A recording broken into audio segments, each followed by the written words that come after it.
82, en marzo entro al servicio militar, pero estaba dando el ingreso acá. Yo llegué a dar el ingreso y llegué a enterarme en marzo que había ingresado, que había aprobado.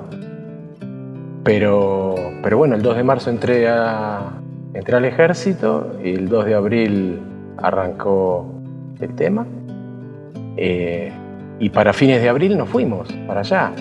Así que yo me fui con mi ingreso dado, sin saber qué podía pasar después. Me acuerdo que fue un viernes, 2 de abril. Me acuerdo también porque justo me tocaba Franco todo el fin de semana. Hacía rato que no tenía Franco todo un fin de semana. Y bueno, no solo que no tuve Franco, sino que a partir de ese 2 de abril quedamos lo que se llama acuartelado, que es sin posibilidad de salir del cuartel. O sea, es como estar en una guardia permanente hasta que nos tocara o no nos tocara ir a Malvinas. Arrancamos primer año, habrá sido el 15, 20 de marzo del 82. Y bueno, el 2 de abril se produce la gran noticia del inicio de las acciones y bueno, ahí uno empieza a estar alerta, ¿no? de lo que pudiera llegar a pasar. Y bueno, una semana después me llega una carta que me reincorpora nuevamente al servicio militar. Tipo 11:30 de la noche, terminando de cenar, y escucho comunicado número tal: la Fuerza Armada, bla, bla, bla, han decidido reincorporar parte de la clase 62. Y bueno, ahí me acuerdo que me agarró un ataque de locura y me dice, no, calmate, dice, esperá, no sabés, esperá un poco. Y me fui a la vuelta de unos amigos a tomar mate y las cosas de la vida. Estaban buscando mi casa y no la encontraban en Punta Lara y tocan timbre en esa casa, algo increíble. Gente del ejército con un policía y la carta. Bueno, flaco, me dice, mañana te tienen que presentar. No se tenía claro por qué, pero estábamos en un sueño y decían, no se van a poder desembarcar. Y ya ahí comenzaban los rumores de que íbamos a salir a navegar y que íbamos a quedar incomunicados. Y tengo el recuerdo que mandé una carta en aquella época por correo, ¿no? Desde ya a mi familia, avisando que algo raro pasaba, pero que iba a salir a navegar, que iba a quedar incomunicado y que no se sabía de qué se trataba, qué era lo que iba a pasar. La verdad, no había ni idea de lo que podía pasar. Y así fue como salimos embarcados la tercera etapa para la Antártida y desde ahí después nos derivaron, en nuestro caso fue a las Georgias. A Georgias a hacer la toma de las islas, ¿no? La recuperación.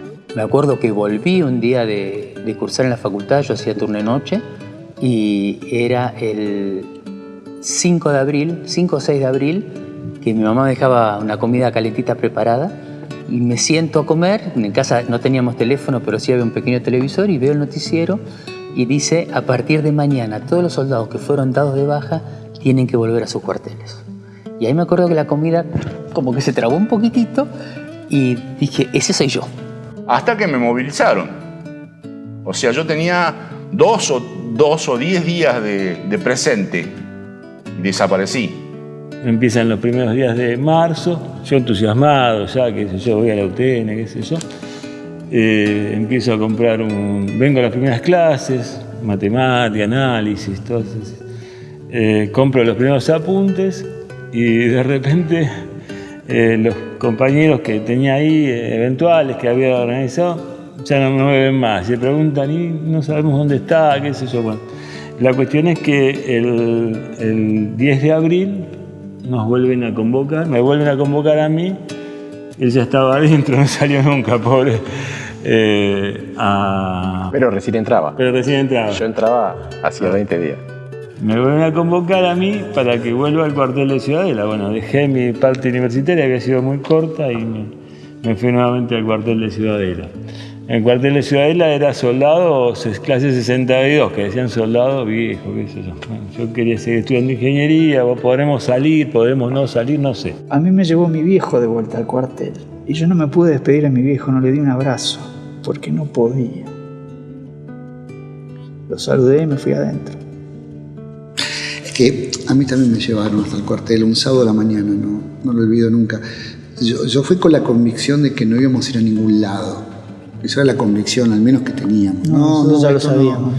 Esto se va a arreglar. O sea, a ver, en el círculo que me rodeaba a mí, había una convicción que era imposible que nosotros fuéramos una contienda bélica con Reino Unido, que era una cosa descabellada, sí, que ni siquiera lo consideres, esto te acuartelan, se va a arreglar de manera diplomática, bueno, pero es imposible.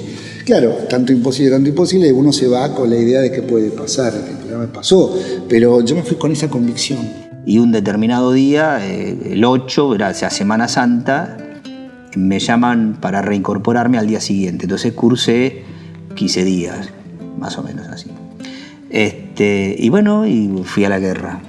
Nosotros no sabíamos que íbamos a la guerra. Yo estaba haciendo el servicio militar en La Plata y me habían permitido venir a cursar a la noche y después hacía las guardias que me correspondían.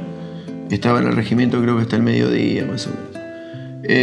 Di el examen de ingreso y entré a la universidad como alumno regular. El 2 de abril, bueno, cuando se produce la recuperación de las islas, ya definitivamente quedo. Adentro de la unidad ya no podíamos salir, estábamos acuartelados. Estuvimos acuartelados creo que hasta el 11 de abril, que ahí fue la última vez que vi a mis viejos. Me despedí de mi familia, subo al buque y cuando dicen los oficiales se reúnen a la cámara después de la formación de la mañana, entro en la cámara y veo un mapa enorme de Malvinas y me agarró una sensación rara, que se mezcla todo, miedo, orgullo. Que nosotros partimos de puerto el día 28 de marzo. Y nos enteramos... Y no sabíamos dónde íbamos. Exacto, nos enteramos en el canal que íbamos a Malvinas. O sea, si bien ya algo deducíamos porque el movimiento de combustible, armamento, el movimiento de la flota era totalmente distinto a una navegación normal. Paradójicamente, cuando llego habían puesto a un chico, el soldado Lewin, que lo habían puesto en mi lugar provisoriamente, pero no tan provisorio, porque le dijo al capitán, ya llegué, bueno, está este pibe, pobre, saquémoslo. Y él me dijo que no, que ya estaban armadas las listas así, tenía todo el equipo que era el equipo que tenía yo. Y yo le pregunto al chico si estaba listo para viajar a Malvinas y todo, con todo lo que implicaba, pues realmente no le tocaba. Yo por lo menos ya tenía hecho el coco al respecto y ya tenía como un grado de conciencia de lo que podía llegar a pasar. Y me dijo que no sabía, que realmente no me contestaba ni sí ni no. Y tomé la determinación de hablar con el capitán de otra compañía, que era su compañía de origen, y le dije que se calle, que yo iba a hablar con el otro, y le mentí, le dije que, dado que yo había regresado de Franco, el soldado me entregaba el armamento y que volvía a su compañía de origen, que era la orden del capitán de mi compañía, con la cual yo iba a ir a Malvinas a posteriori. Esta compañía después fue movilizada a Caleta Olivia, creo, y este soldado realmente no estaba en condiciones ni siquiera de ser movilizado y de hecho se quedó en Buenos Aires. Buscando al soldado Lewin, nunca lo vi, nunca lo encontré, nunca supe qué fue de su vida. Había una movilización importante socialmente, había un clima bastante complicado, y el 2 de abril me despierto a la mañana y todas las radios, los medios, los diarios hablaban de que habíamos desembarcado en Malvinas, ¿no? A mí me corrió un sudor frío por el cuerpo, obviamente, y me llamaron por teléfono. Avisarle a tus padres que somos carne de cañón y vamos a primera. La frase para... Sí, o sea que yo antes de viajar ya sabía. No sabía bien el lugar dentro de las islas donde nos iba a tocar, pero sí sabía que era primera línea en las islas.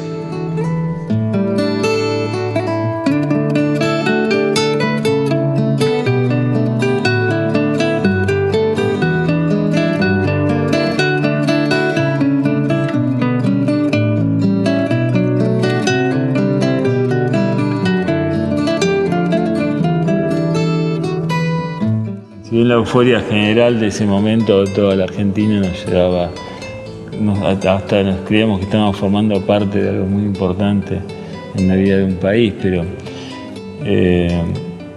de repente nosotros tuvimos la mala suerte también de estar enfrente del cementerio de Puerto Argentino, y veíamos que todos los días se iba incrementando, se iban aumentando las lápidas, y eso también nos bajoneaba cada día más. Todos los días, lluvia y viento, ya es como que la ropa se secaba, se nos mojaba y se nos volvía a secar con el poco calor de nuestro cuerpo. Tampoco podíamos quedarnos quietos, porque el frío a uno lo congela. También dormíamos poco, porque no podíamos dormir. Más de 1 hora y media, 1 hora no podés dormir.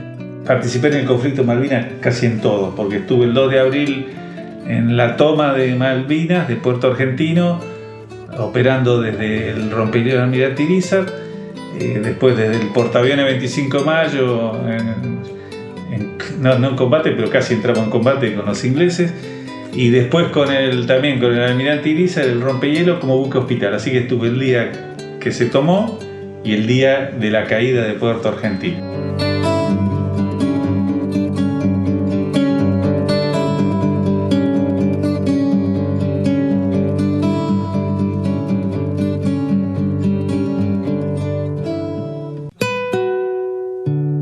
Ese regreso fue bastante sin gloria, fue bastante deseando reconstruir, digamos, un poco todo lo que había pasado, volver a estructurarse. No en vano terminé siendo ingeniero en estructura. Volvimos cuando terminó la guerra. La verdad que yo vine bastante mal. Participé en una batalla muy sangrienta, se llama la batalla de Monte London. No había quedado bien porque los ingleses, estando prisioneros, me hicieron enterrar a los compañeros míos en la montaña. Una serie de vicisitudes. Estaba muy flaco, extremadamente flaco. Había perdido 12 kilos. ¿Ves miserias humanas en muchas colegas, en soldados y en quienes los conducían? En eso ninguna duda. Entonces, eso me marcó mucho. Y aparte la experiencia es una experiencia traumática. Digo, me marcó a tal punto, Julio, a mí, que yo no te digo que es el día de hoy, pero muchos años, yo cuando oscurecía quería volver a mi casa. Llegamos en un micro y la alegría, la algarabía, la emoción del reencuentro fue impresionante, fue un estallido, fue digamos, una cosa de volver a encontrarse con gente que pensaba que por ahí uno nunca iba a volver a ver, y ellos a la vez pensaban que por ahí no me iban a volver a ver a mí. Todavía me acuerdo, mi viejo rompió en llanto. Creo que fue la única vez que lo vi llorar. Cuando volví yo estaba muy perdido, porque yo sabía que quería seguir estudiando. No sabía, estaba en condiciones de seguir estudiando. Yo lo tenía claro como objetivo de vida, digamos, ¿no? Que la verdad no estábamos en condiciones, ciertamente. No. Por más que yo te diga esto de que volví a hacer lo mismo, no es fácil volver a realizar. No, y un poco por todo lo que hablábamos antes, uno vuelve con mucho rencor, ¿no? Mucho rencor, mucho sentimiento negativo de todo lo que vivió. Feliz de que volvió bien. O sea, hay una contradicción de sentimientos, ¿no? Yo feliz de que yo no sabía si iba a volver en algún momento, y volví a reencontrarme con mis cariños, con mis afectos, con mi familia, con mis amigos, y entero, digamos, ¿no? Entonces, por un lado, feliz de ese punto de vista. Por otro lado, lleno de miedo, lleno de rencor por cosas que uno había visto, que había vivido. El problema de la posguerra, o sea, la vuelta de la guerra, también dependía de la situación personal de cada uno, de todo el bagaje de cosas que uno traía, también de la contención que recibió cuando volvió, ¿no? Pero bueno, fueron momentos para nuestras vidas fundacionales, y ahí se torcía el arbolito, crecía torcido.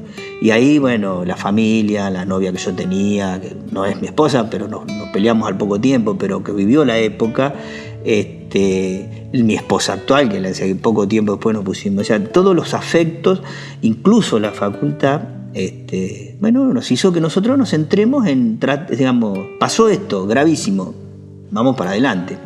El que quedó afuera de todas esas cosas, que no tuvo la contención necesaria o suficiente, por 1000 razones, por una cuestión hasta de suerte, geográfica, lo que sea, bueno, por ahí tuvimos que lamentar en la década del 90 fundamentalmente muchísima gente que se suicidó. Que está complicado es el que volvió al medio de Corrientes o al medio de Santiago del Estero y a la noche tenía un síndrome postraumático y la madre no sabía qué hacer, lo llevaba a una salita y la que lo recibía tampoco sabía qué hacer y así vivió como pudo y esa era un poco la situación. Yo tuve la oportunidad de entrar, porque era técnico electromecánico, a trabajar en Entel. Pero yo tengo compañeros míos que no podían decir soy excombatiente, porque automáticamente era un no, que quedás eliminado del puesto o del posible empleo que tenés por el hecho de ser excombatiente nada más. Yo durante muchos años escondí que era excombatiente. ¿Qué pasa después? Porque yo tengo que volver a ser el mismo tipo y volver a hacer lo mismo que hacía. Digamos, no tengo un título de veterano que me acredita para de acá en adelante. El que era albañil sigue siendo albañil, el que era mecánico, ¿no es cierto? Y creo que ahí estuvo gran parte del problema. Por supuesto, como no hubo ningún tipo de asistencia ni saber qué fue de nosotros, ahí quedó. Si bien hizo la carrera de oficiales, yo de suboficiales, nosotros teníamos otro tipo de preparación para ese tipo de... O sea, un militar está preparado para eso, ¿sí? No te digo más o menos preparados, pero quiero hacer la diferencia con el soldado conscripto que fue cumpliendo una ley de servicio militar obligatorio. Entonces su experiencia por ahí es distinta a la nuestra, incluso si han estado en el ejército, por el caso nuestro, los dos estuvimos en la Armada. Entonces nuestra vivencia fue muy distinta a la de un soldado que le ha tocado estar o en Malvinas o a bordo de alguna nave, en el caso de la Armada o la Fuerza Aérea. Digamos que la sociedad nunca estuvo muy preparada para tener una gente con las características propias que tenemos nosotros.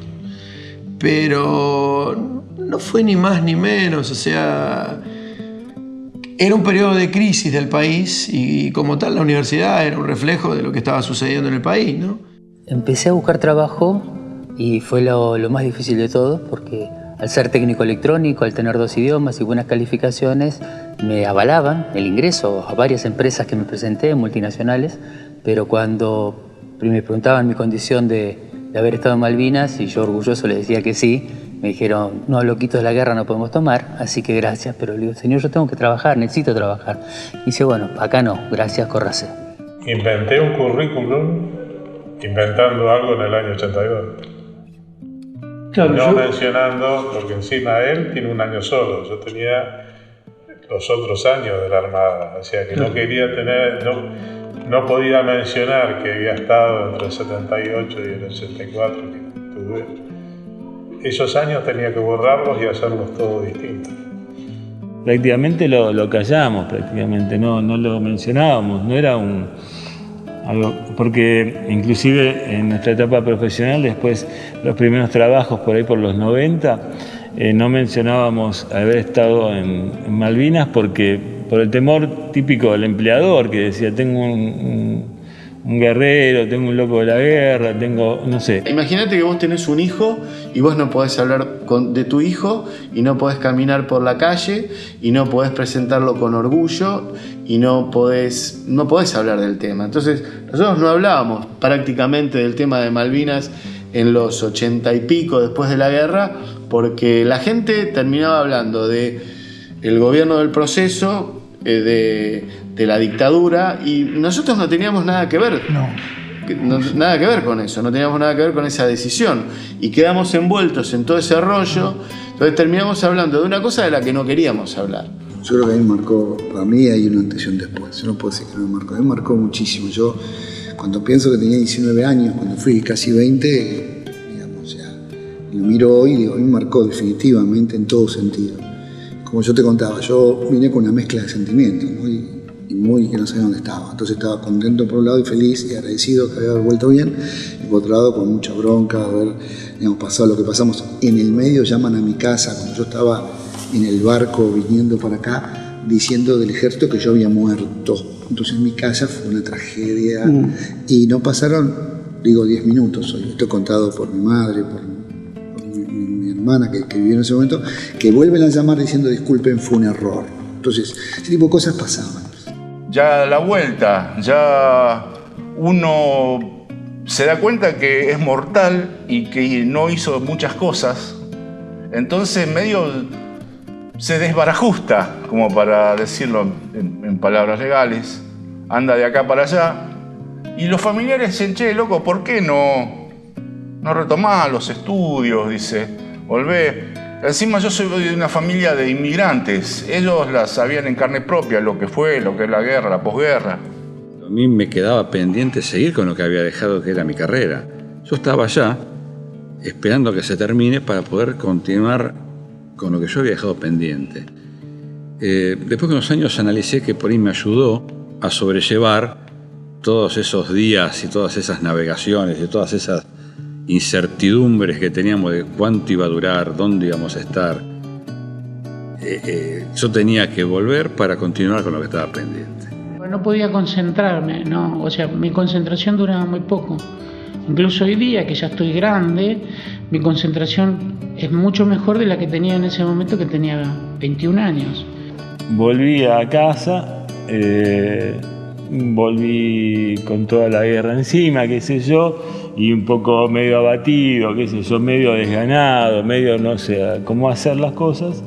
Mis amigos, los que eran del barrio, que habíamos ido a la facultad todos juntos con distintas materias, un día me dijeron, vamos Giorgio, tenés que volver a la facultad. Bueno, me venían a buscar todas las mañanas para ir a la facultad. Mirá que ahora empieza, yo llegué que era el mes de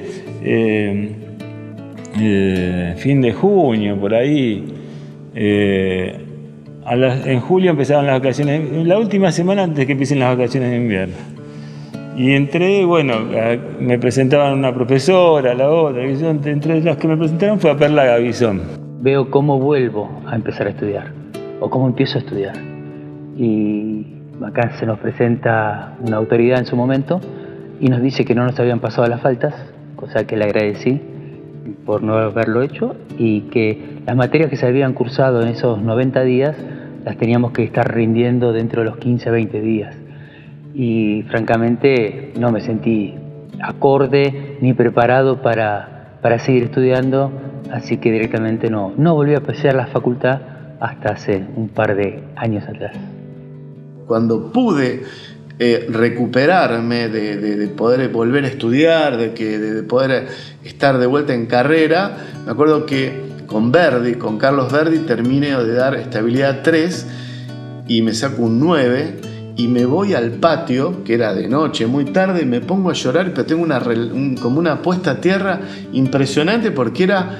O sea, hubo un momento que yo creí que no iba a poder seguir porque pensé que no me daba más la cabeza, que había tenido como una amnesia de la que no podía salir. Y me la vi mal, entonces, bueno, le metí, y al final pude llegar a salir adelante. Yo me acuerdo que venía de la facultad, venía de esta facultad, y acá a la vuelta había un barcito con un metegol, y estaba en la facultad escuchando la clase y estaba pensando en ir a tomarme una cerveza al barcito y a jugar al metegol, así que fue un desastre, la verdad. A pesar, tocó el lamento porque la facultad y esta gente que me ayudó, que me quiso ayudar, no daba los resultados que debería. Así que, bueno, cursé unas materias más y dejé. Primero que la cabeza, tus niveles de atención son distintos. Ya no te concentras en nada. Y una noche pasó un bedel preguntando si había movilizados o... Levanté la mano y nos comentó eso, que iban a hacer un curso que me pareció bastante piola, bastante bueno. Y cuando vuelvo acá, estuve un tiempo en cama hasta que empecé a salir. Y ahí alguien me ubica y me dice que la universidad estaba tratando de contactar a los muchachos que habían empezado ese año la facultad para ver qué podían hacer con nosotros. Y bueno, así que vine a una reunión y había un grupo grande, no puedo precisar el número, pero seguramente 30 o más. La mayoría no los conocía, que eran todos muchachos que estaban haciendo el primer año de alguna de las carreras que la facultad dictaba. Y nos propusieron, nos dijeron que habían preparado un curso intensivo de 3 materias básicas que son comunes a todas las carreras, que las íbamos a dar durante un semestre para por lo menos el año siguiente no haber perdido del todo el año. Me habían dado la posibilidad de empezar en el 82, después que volvimos de la Guerra de Malvinas, empezar del segundo semestre en adelante, pero no me sentí capaz de poder empezar a estudiar. La cabeza iba a 2000, la ansiedad que todavía a veces nos cuesta manejar hoy en ese momento era extrema, así que bueno, yo decidí dejar, y además yo ya estaba trabajando de turno, encima se me complicaba, digo no, me voy a volver loco, arranco el año que viene, así que 6 meses después, en el 83, arranqué la cursada, bueno. Arranqué en el 83 con todos los bríos, con todas las ganas y bueno, me costó, me cerré mucho, no hablé con nadie, la facultad prácticamente no sabía que yo había estado, pero esa fue una decisión mía. Quizás fue autodefensa, no especular, es muy loco, ¿no? A veces lo pienso, no especular con nada, quería estudiar como uno más. Viéndolo en el tiempo, quizás podría haberme abierto algo más y haber recibido alguna ayuda, pero no, ningún profesor supo y los primeros años ningún compañero supo. Haber vuelto entero físicamente también dio la posibilidad de que pudiéramos acceder a un trabajo y eso, digamos ya con el trabajo, con la facultad y con algunas cosas más de la vida social que uno llevaba adelante, es como que nos subimos al tren de la vida y seguimos. Y ya estábamos encarrilados otra vez, ¿no? Bueno, traté de repechar, digamos, la carrera de alguna manera. Me costó muchísimo, pues yo no sabía. Luego me enteré con el tiempo que en realidad yo estaba sufriendo lo que se llama síndrome postraumático, la cual puede afectar de distintas maneras. Quiero decir, no estaba totalmente loco, pero tampoco podía tener la atención que tenía que tener. En realidad era todo nuevo porque además ni siquiera el Estado sabía cómo contenernos. Quiero pensar eso. Tenía como una asignatura pendiente con el tema de la carrera profesional, sentía que tenía que terminar con eso y bueno, fue así que pedí del pase de UBA a la UTN porque tenía todos los horarios empaquetados a la noche y eso me permitía trabajar, de 7 de la mañana a 5 o 6 de la tarde, salía y me entraba a las 19 horas. Por un lado, fueron varias cosas, ¿no? Por un lado, vinimos más o menos enteros, sí. Más o menos, siempre acá sí. Algo queda, ¿no? Pero físicamente estábamos enteros. Teníamos dónde ir para ocupar nuestro tiempo, teníamos la facultad, teníamos la decisión de seguir, la facultad que te abre la puerta y la familia que acompañaba, ¿no? La familia que acompañaba y rápidamente pudimos dar esa vuelta de tuerca. Ese salto. Claro, y hay muchos otros compañeros que se quedaron en el camino o les costó muchísimo más que a nosotros porque no tenían ocupado su tiempo, ¿no? Se quedaron en las vivencias de la guerra y no pudieron rápidamente dar vuelta. Yo le agradezco a la vida haber podido dar vuelta esa página sin olvidarme absolutamente de nada, ni de los compañeros que cayeron, ni nada, pero fue muy importante poder dar vuelta a esa página rápidamente y encaminarte en la vida. Sí. Más en la punta, y este lado. Yo creo que había una ventana, pero más cerca me da la impresión. Estaba...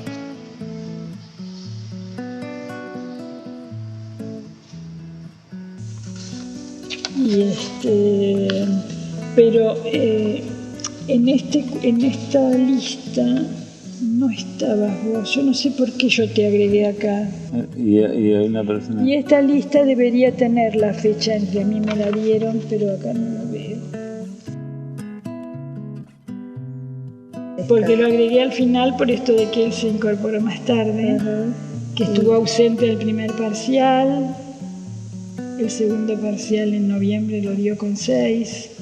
Se presenta y me dice que no había venido al primer parcial porque había estado en Malvinas. Y yo lo único que atiné a contestarle, bueno, no te preocupes, rendís el examen en el recuperatorio.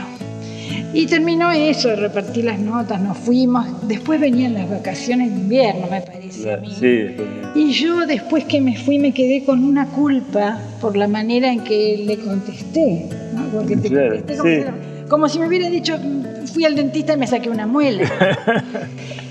Ay, dije qué mal que estuve y bueno, me quedé mal. Bueno, ojalá que venga cuando pasen las vacaciones. Eran 3 semanas, había recuperatorio. Sí, no me acuerdo mucho de eso. Bueno, la cuestión es que después cuando se reinician las clases, él apareció. Y bueno, yo me imagino que fui a pedirte disculpas, tanto no me acuerdo. Pero lo que sí le ofrecí es que, bueno, él entonces iba a incorporarse al grupo en la segunda parte de la materia, pero tenía sin ver toda la primera parte. Entonces, bueno, yo le ofrecí, mira, yo no sé, creo que eran los viernes. Sí, los viernes. Que me podía quedar un rato más, buscábamos una aulita, que tengo la sensación que era una aula que estaba ahí cerquita, o parte de la biblioteca, que era chiquitita en ese momento, para ponerlo al tanto con los temas de la primera parte. Y eso es todo lo que hice.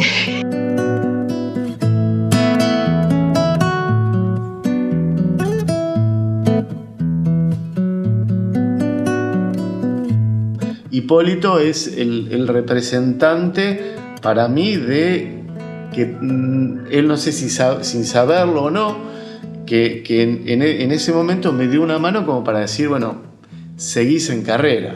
Porque no quiero victimizar la situación ni mucho menos, pero entre la guerra y volver de la guerra y no poder hablar y todo el conflicto que nosotros teníamos adentro de la cabeza, que de golpe nos pasaron demasiadas cosas todas juntas, era muy difícil de procesarlo. Entonces era también muy difícil plantarte o pedirle a una autoridad o a un profesor o a un jefe de departamento, deme una mano, porque era como que nadie te daba una mano. O sea, la sociedad, y no lo planteo de vuelta como una víctima, sino que la sociedad un poco no quería hablar de ese tema. Yo estaba en el Hospital Aeronáutico, donde formaba parte de la Fuerza Aérea, y la Fuerza Aérea no hablaba de la guerra, no se hablaba. Los superiores míos, al tiempo, yo me enteré que les pidieron que escribieran un informe, escribieron ese informe y después eso quedó en el olvido. Entonces, pedirle a alguien una mano era como no saber cómo hacerlo. Entonces, la mano que en ese momento me dio Hipólito para mí fue infinita, porque era lo que me permitía tener una soga como para poder seguir estando en carrera. Mi compañero de toda la vida, Alejandro Docampo, que vive en México, que estudiaba ingeniería conmigo acá, todos los días salía de su trabajo, él trabajaba, salía a las 6 de la tarde y venía a mi casa, estamos hablando de junio, cuando yo volví, yo había perdido medio año en la universidad, con todos los apuntes, se quedaba conmigo hasta la 1 de la mañana explicándome álgebra, geometría analítica, análisis matemático. Siempre fuiste duro. Física. Lo único que hice yo fue exactamente eso. Fue orientarlo, lo que yo creía que estaba bien, y él lo tomó muy bien, y verdaderamente para mí fue un ejemplo verlo cómo se desarrollaba en la carrera. Verdaderamente, te lo digo sinceramente, me pareció muy lindo, y lo hablábamos con los demás docentes, de lo serio que era él, que en ningún momento pidió ninguna ventaja, claro. Para nada, nunca lo pediste, eso se notaba, claro. No pedía ninguna ventaja, y no estaba bien, porque no estaba bien, se notaba que sí, claro. Anímicamente al principio no estaba bien, claro. Y lo fue superando verdaderamente, y a mí fue una cosa que me impactó, verdaderamente me impactó. Cuando volví yo de Malvinas el mundo seguía girando, ¿no? Acá. A mí me había pasado un camión y había muy pocas personas como Perla que me podían escuchar o entender, digamos, que mi familia, mis amigos, los más seres queridos que yo, pero después iba uno por el mundo como si nada, ¿viste? Como si hubiéramos ido al dentista. Entonces, lo que un poco encontré en Hipólito era una persona que me dijo, te doy una mano. Yo nunca supe lo que acabo de escuchar, o sea, que a ellos los impactó, porque no digo que era un chico, pero era un tipo muy joven que estaba buscando tener, o sea, buscás aunque sea una guía. Sabés a dónde querés llegar, te imaginás más o menos cómo vas a llegar, tenés una expectativa de que podés llegar, pero el camino no lo conocés porque no lo recorriste. Entonces lo único que pedís es: ábranme la pista y déjenme correr. Es un poco el planteo, ¿no? La acogida que nos da el grupo de estudiantes que ya venían con un cuatrimestre y los docentes fue importante, ¿no? O sea, evidentemente cuando nosotros estuvimos en Malvinas, no teníamos demasiada percepción de lo que sucedía aquí, cómo ese sentimiento había calado, ¿no? Y bueno, yo me di cuenta que para el grupo mío de estudios y para los profesores, tener un estudiante que recién arrancaba, que había estado en la guerra, era importante también para ellos. Ya luego me casé, tuve hijos y siempre me quedó picando el bichito ese de por qué no había estudiado. Hasta que, no sé por qué, un día dije, bueno, voy a probar. Ya tenía 40. Entonces, bueno, vine, me anoté. Incluso me acuerdo con un poco de esperanza porque era febrero. Y digo, bueno, empezarán las clases en marzo. Vine, me anoté, me dijeron que sí, que me podían anotar.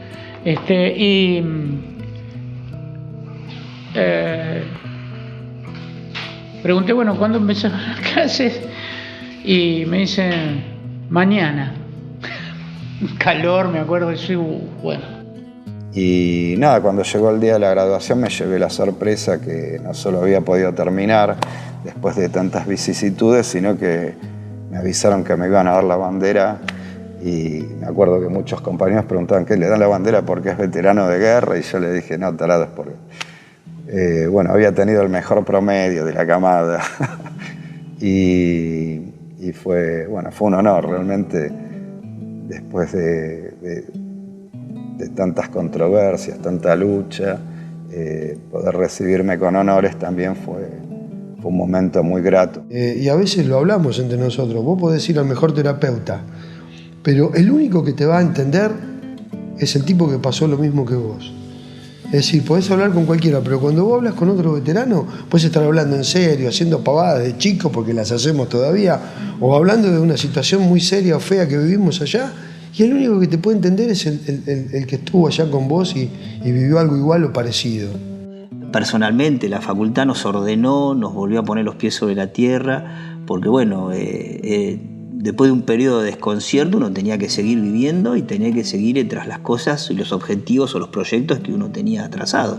Así que la verdad que la facultad fue en extremo generosa.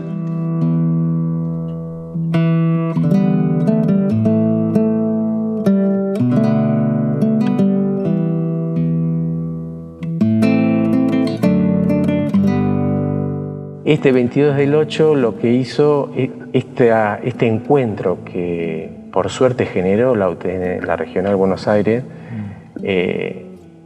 me hizo fundamentalmente valorar lo que hicimos con nuestra vida. Que mucha gente te lo dice, y vos lo tomás, lo guardás y lo tenés ahí, pero realmente fue así, hicimos mucho más de lo que nosotros nos imaginamos.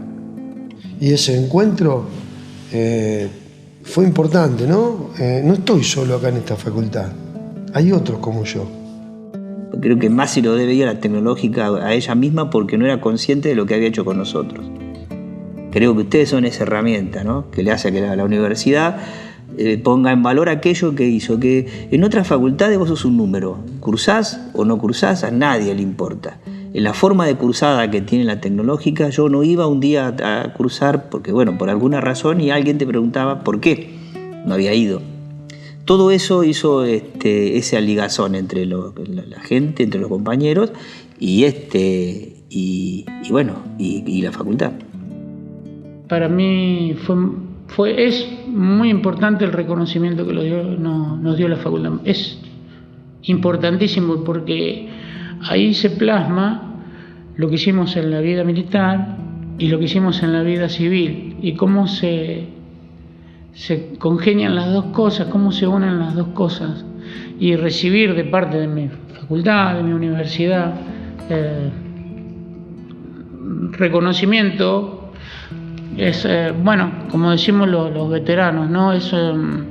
Nosotros necesitamos ese abrazo. Que yo lo veo como un homenaje al revés. Todos sabemos lo que nos dio la universidad. Bueno, nos están extinguiendo a nosotros, pero en realidad somos nosotros los que nos sentimos, no por la distinción de ellos hacia nosotros, sino por volver a estar en la universidad. Así que es complicado de explicar por ahí. No es algo, digamos, que yo lo tome como que es un gran reconocimiento hacia... No, yo en realidad en ese momento yo lo tomo que es un reconocimiento nuestro hacia la universidad. El ir, el participar y el reconocer la importancia que la tecnología tuvo en todas nuestras vidas, ¿no? Hay sentimientos encontrados. Por un lado, vos tenés el agradecimiento que no sabés cómo devolverle a la gente. Y por otro lado decís, pucha, llegaron 27 años tarde, ¿viste? Entonces hay algo que tironea. Este dice una cosa y este dice otra. Cualquier reconocimiento en la vida, ese abrazo, ese gracias, es lo que uno deseaba y es lo que uno siente en el corazón. Y esta casa les pudo abrir las puertas y eso es lo que ellos hoy aceptan, ¿no? Poder entender que no solamente se formaron en esta casa, en esta universidad, sino que también hoy los abrazó y hoy les da la posibilidad de seguir creciendo con ambas situaciones que ellos, algunos habrán elegido y otros les habrá tocado vivir, la guerra y su formación profesional. Entonces cuando eso se ensambla y se une y vos decís, acá hay reconocimiento y no importa los años que hayan pasado, lo importante es que llegó. A partir de ese famoso 22 del 8, por lo menos de mi parte, que yo estaba cerrado totalmente, no participé en ningún evento, en ningún encuentro, hasta ese 22 del 8, que fue distinto, totalmente distinto. Yo estuve en un regimiento muy castigado y bueno, puntualmente tengo compañeros fallecidos. Entonces quizá eso sea un reconocimiento a ellos, no a mí.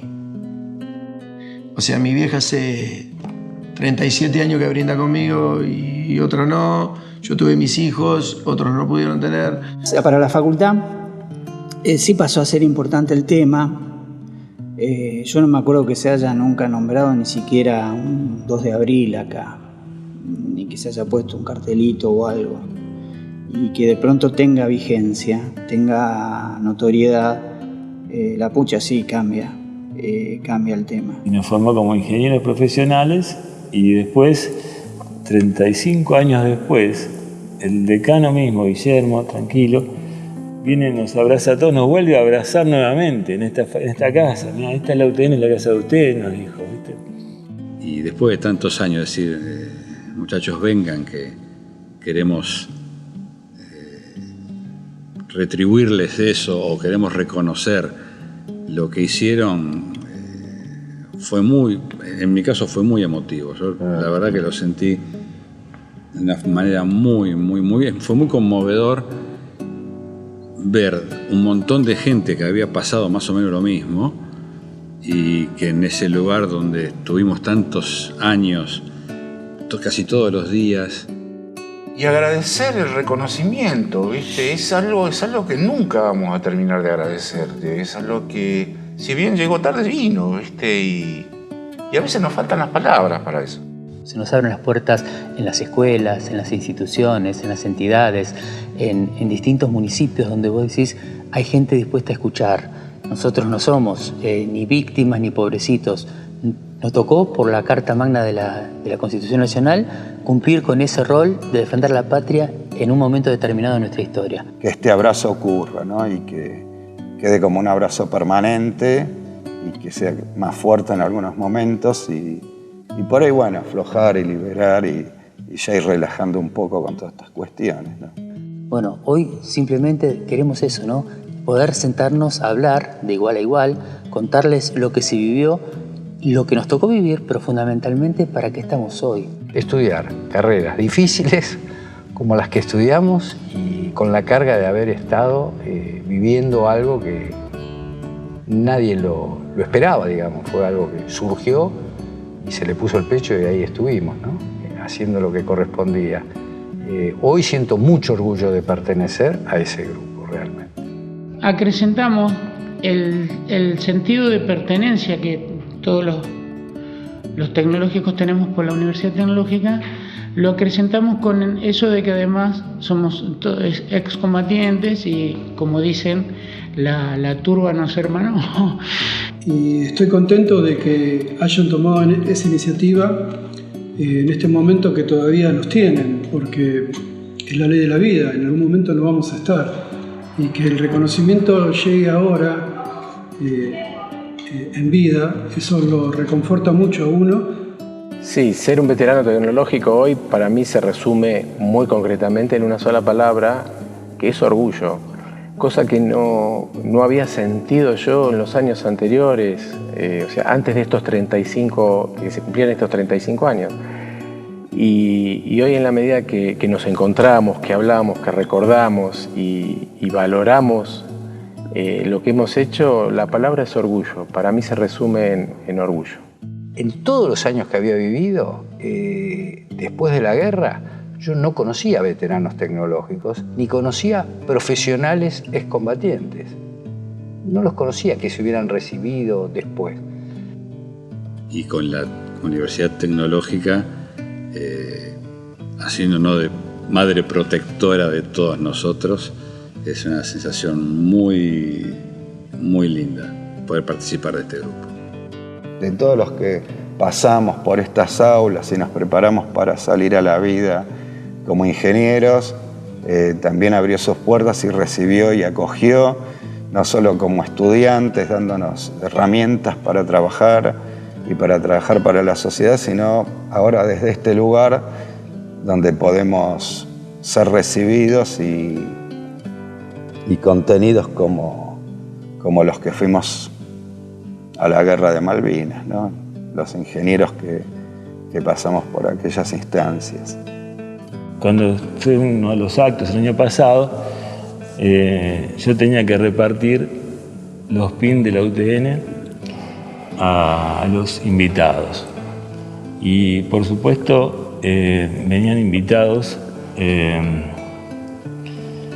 generales, coroneles, brigadieres, qué sé yo, con muchas medallas. Y yo así, desfachadamente, le dije, mira, este es el pin de la UTN. Vale mucho más que todas las medallas que tenés vos. Este pin habla de futuro.